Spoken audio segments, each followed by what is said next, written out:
ॾाठियूं निकतल थियूं नज़र अचनि पोइ मथां ख़ुशि थिए त खिले थो वञी भाकुर पायांसि न न इहो इन खां थो कढई त ईअं चक जो हणई तुंहिंजो सिर खणे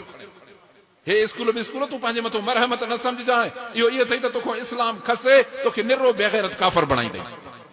मर्ज़ी तुंहिंजी आहे सुभाणे ॾिस जेकॾहिं पंहिंजूं नियाणियूं नंढियूं नचणु चाहे थो त स्टेज ते रोड ते तुंहिंजूं अंग्रेज़नि यूरोपनि यहूदियुनि वांगुरु छोकिरियूं लटा लाहे घुमनि तुंहिंजी मर्ज़ी अहिड़ो बेग़ैरत मुस्लमान पोइ अलाह खे बि न खपे असांखे बि न खपे पर जे ज़रो बेग़ैरत थई त हिन क़ुर जी तालीम खे लाज़िम करे वठ जे न त सुभाणे पंहिंजे हथनि में चक हणंदे पोइ जॾहिं मरी क़यामत में वेंदे पोइ त चवंदे या लैतनी इत्तख़ज़्तु रसूल सबीला अड़े मां रसूल सोणे जो रस्तो छो न वरितो क़ुर वारो इहो रस्तो अथई मदरसनि वारो इहो अथई मस्जिदनि वारो इहो अथई हिन दीन हक़ सच जे उलमा जी उलमा जमियत उलमा इस्लाम जो रस्तो अथई इन खे वठ इन जी दामन मज़बूत पकड़ इन जो पको ऐं सचो मेंबर थी ऐं इन में का लालच न रखो इहा लालच रखो त इंशा अल्लाह हिन जमात जे साथ जे करे क़यामत जॾहिं अल्लाह ताला मूंखे मोहम्मद रसूलुल्लाह सल्लल्लाहु अलैहि वसल्लम जे झंडे हेठों उतारींदो इहो हौसलो रखो इहो अज़म रखो जॾहिं तुंहिंजी क़यामत छुटई त ख़ुदा जा मना ॿियो तोखे छा थो खपे कहिड़ी शइ आहे जो की तोखे क़यामत जी ज़मानत ॾींदी पर जे उलमा जे हक़ साथ में हूंदे न अल्लाह फरमाए थो या अय्युहल्लज़ीना आमनू तक़ुल्लाह वकूनू मअस्सादिक़ीन ए ईमान वारा अल्लाह खां डिजो ऐं सच जो साथ ॾियो हाणे ॿुधाए त हिन दुनिया में तुंहिंजा हुकुमरान सभु जो सभु हींअर टंगिया बीठा आहिनि हिकिड़ा टंगिया बीठा आहिनि ॿिया टंगण वारा आहिनि वरी जॾहिं ॿियनि जो वारो अचे त वरी हुननि खे टंगिनि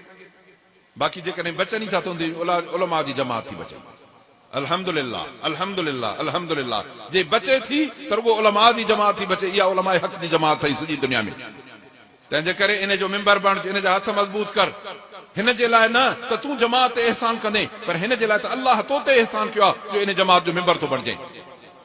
हिम्मत कयो हाणे मुहिम थी हले पर्चा भरजनि था जेकॾहिं कंहिं बि सुस्ती कई आहे ऐं अञा ताईं पंहिंजा पर्चा न भराया अथई फौरी पंहिंजे ज़िम्मेदारनि सां राब्तो कनि ऐं इहो पर्चो भरा ऐं दिलि सां इहो पर्चो भराईंदो कर ओ तह दिलि सां हे त 30 रुपया आहिनि पर जे 30,000 हुजनि हा न पिनी बि ॾेई ऐं पर्चो भरायूं हा छो जो असां उलमा हक़ जी जमात जा मेंबर थींदासीं तंहिंजे करे मां दोस्तनि खे अर्ज़ु कंदुमि ऐं पंहिंजे ज़िम्मेदार जेके उहिदेदार साथी उन्हनि खे बि अर्ज़ु कंदुमि त जमात जे लाइ इहो कमु आसान कनि ऐं इहे जेके पर्चा वर्चा आहिनि इहे पंहिंजो रुकनियत फार्म धड़ाधड़ जमात खे ॾियनि ऐं बाबा इहे भरियो ऐं भरियो छो त इन खां सवाइ जेकॾहिं ॿियनि जमातुनि जा मेंबर थींदव त क़यामत जे ॾींहुं तव्हांखे जॾहिं सॾु थींदो त तव्हां उलमा हक़ जी जमात जा मेंबर ई न हूंदव त छो जीउ कंदव उन ॾींहुं ज़ुबान ते तव्हांखे टेप लॻल हूंदी न साईं न हे न उहे माण्हू छो त कंहिंजो कहिड़ी जमात जो कंहिं सियासी जमात जो मज़हबी जमात फ़क़ति इहा हिकिड़ी अथव हक़ ऐं सच वारी जमात क़ुर वारी जमात उलमा वारी जमात जेकॾहिं इन जो रुगो ख़ासि मेंबर हूंदे त क़यामत ॾींहुं इंशाअल्लाह जीउ कंदे न त तोखां जीउ न थींदई जॾहिं जीउ न थई त पोइ काॾे वेंदे अल्लाह सां इंशाअल्लाह असांखे हक़ सच जी जमात जो मेंबर बणाए ॿ ॻाल्हियूं मां ॿुधायूंमांव उलमा हक़ जो साथ ॾियो बचनि खे क़ुर जी तालीम पढ़ायो ऐं मस्जिदनि ऐं मदरसनि खे पंहिंजे ॻोठनि इलाइक़नि में जिथे बि ॿाहिराड़ियुनि में शहरनि में अथव उन्हनि सां हमदर्दी कयो उन्हनि जी मदद कयो उन्हनि ते तनक़ीद ऐं बूछाड़ न कयो उन्हनि खे बुरी ऐं मेरी नज़र सां न ॾिसो